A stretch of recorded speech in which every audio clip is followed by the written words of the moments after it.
Hello friends, welcome to just for study. दोस्तों, HPPSC ने conduct किया था पीजीटी कॉमर्स का एग्जाम 12 मई 2024 को।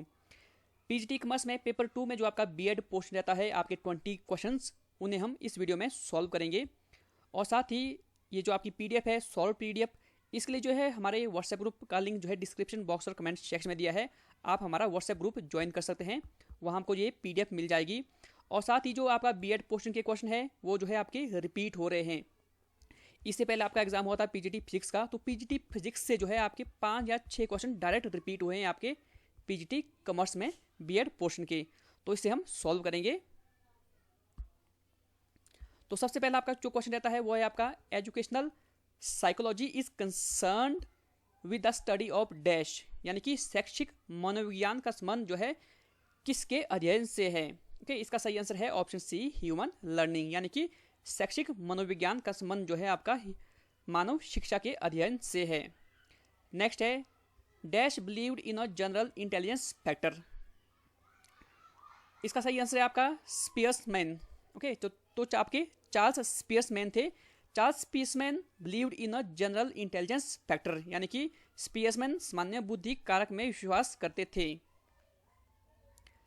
Third one is what are the 3 components of the educational process. Educational process के जो है 3 कंपोनेंट कौन कौन से रहते हैं आपके, teacher, student and education. Which is the first school for a child's education. Okay, बच्चे की शिक्षा के लिए पहला स्कूल कौन सा है, यह आपका पीजीटी फिजिक्स से डायरेक्ट जो है इसमें रिपीट हुआ है। तो फर्स्ट जो स्कूल रहता है, पहला स्कूल बच्चे की शिक्षा के लिए, वह है उसका परिवार। ओके, तो ऑप्शन सी हमारा सही आंसर है। The ceremony of initiation of education in Buddhism is called. बौद्ध धर्म में शिक्षा दीक्षा समारोह को क्या कहा जाता है आपका, पबजा, option C. School are basically social institutions as they preserve and instil the values of our culture in future generations. विद्यालय मूलतः सामाजिक संस्थाएं हैं, क्यों? क्योंकि वे भावी पीढ़ियों में हमारी संस्कृति के मूल्य को संरक्षित और स्थापित करते हैं। Development of language in children according to BF Skinner is the result of. Okay, BF Skinner के अनुसार बच्चों में भाषा का विकास किसका परिणाम है, इमिटेशन एंड री इन्फोर्समेंट का, यानी कि नकल और सुदृढ़ीकरण का। Metaphysics means exploring the nature of ultimate. Metaphysics का मतलब होता है परम प्रकृति की खोज, option B. What type of candidate should be employed as a teacher? Okay, किस प्रकार के उम्मीदवार को शिक्षक के रूप में नियुक्त किया जाना चाहिए। इसका सही आंसर रहता है आपका D, the one who has requisite educational and professional qualification and loves the learners. वह जिसके पास अपेक्षित शैक्षिक और व्यावसायिक योग्यताएं हैं और वह शिक्षार्थियों से प्यार करता है, ऑप्शन डी इसका सही आंसर रहेगा। Which one of the following policy document was called the Magna Carta of the Western Education System in India?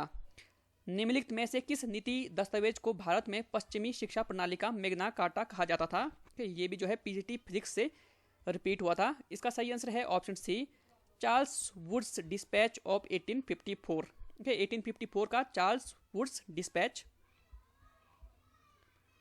Dash means communication without words. Okay, इसका सही आंसर रहता है non verbal communication means communication without words, यानी कि गैर मौखिक संचार का अर्थ है शब्दों के बिना संचार। नॉन वर्बल जो कम्युनिकेशन है, इसके आपके एग्जांपल रहते हैं जैसे कि आपके facial expressions, body language etcetera. For a teacher teaching a class with large strength which of the techniques is best. बड़ी क्षमता वाली कक्षा को पढ़ाने वाले शिक्षक के लिए कौन सी तकनीक सबसे अच्छी है। सही आंसर है ऑप्शन सी आपका लेक्चर एंड क्लास नोट्स, यानी कि व्याख्यान और आपका कक्षा नोट्स। नेक्स्ट है बुनियादी शिक्षा plan is based on dash plan. Okay, बुनियादी शिक्षा योजना जो है किसकी योजना पर आधारित है, यह है महात्मा गांधी की योजना पर आधारित, तो ऑप्शन ए आपका सही आंसर रहता है। Which is not the function of NCTE. NCTE का इसमें से जो है कौन सा कार्य नहीं है। ओके, एनसीटी की फुल फॉर्म रहती है national council for teacher education. 1993 में एक्ट आया था और यह बना था 1995 में। न्यू दिल्ली में इसका हेडक्वार्टर है।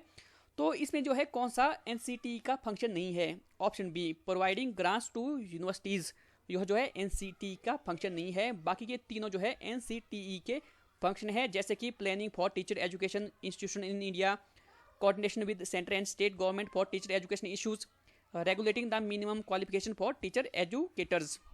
ओके, तो नेक्स्ट क्वेश्चन है आपका, teaching is a process dash. Okay, teaching is a tripolar process, तो आपका ये ऑप्शन बी सही आंसर है। त्रिध्रुवीय प्रक्रिया रहती है आपका शिक्षण प्रक्रिया। Which of the following commission first decentralised the primary education. Okay, प्राथमिक शिक्षा का विकेंद्रीकरण जो है सबसे पहले किस आयोग ने किया था? हंटर कमीशन ने 1882 में आया था ये, लॉर्ड रिपन के टाइम में।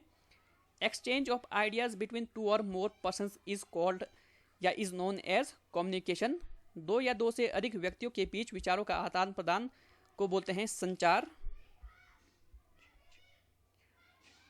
विच of the following statements accurately reflects the approach recommended by the new education policy 2020 for integrating ICT in education. निम्न में से कौन सा कथन शिक्षा में आईसीटी को एकीकृत करने के लिए एनईपी 2020 द्वारा अनुशंसित दृष्टिकोण को सटीक रूप में दर्शाता है? ICT should be integrated seamlessly into the curriculum and pedagogy, यानी कि ऑप्शन बी इसका सही आंसर है। What are OERs? Okay, OER जो है आपका रहता है ओपन एजुकेशन रिसोर्सेज, यानी कि मुक्त शैक्षिक संसाधन। Which of the following are advantages of the distance education system? Okay, जो आपका जो डिस्टेंस एजुकेशन सिस्टम यानी कि दूरस्थ शिक्षा प्रणाली है, उसके जो है लाभ कौन कौन से आपके? इसका सही आंसर रहता है आपका ऑप्शन बी, यानी कि 2, 3 and 4। Flexible system of education encourages earn and learn approach, no regular attendance is required.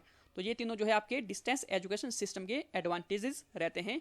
First और फिफ्थ जो है इसका एडवांटेजेस नहीं है, आप हिंदी में भी देख सकते हैं। ओके, शिक्षा की लचीली व्यवस्था कमाने और सीखने के दृष्टिकोण को प्रोत्साहित करता है और नियमित उपस्थिति की आवश्यकता नहीं होती है आपकी किसमें? दूरस्थ शिक्षा प्रणाली में। तो इस वीडियो में फिलहाल इतना ही। चैनल को सब्सक्राइब जरूर कर लें ताकि आने वाली वीडियो की नोटिफिकेशन आपको मिलती रहे। धन्यवाद।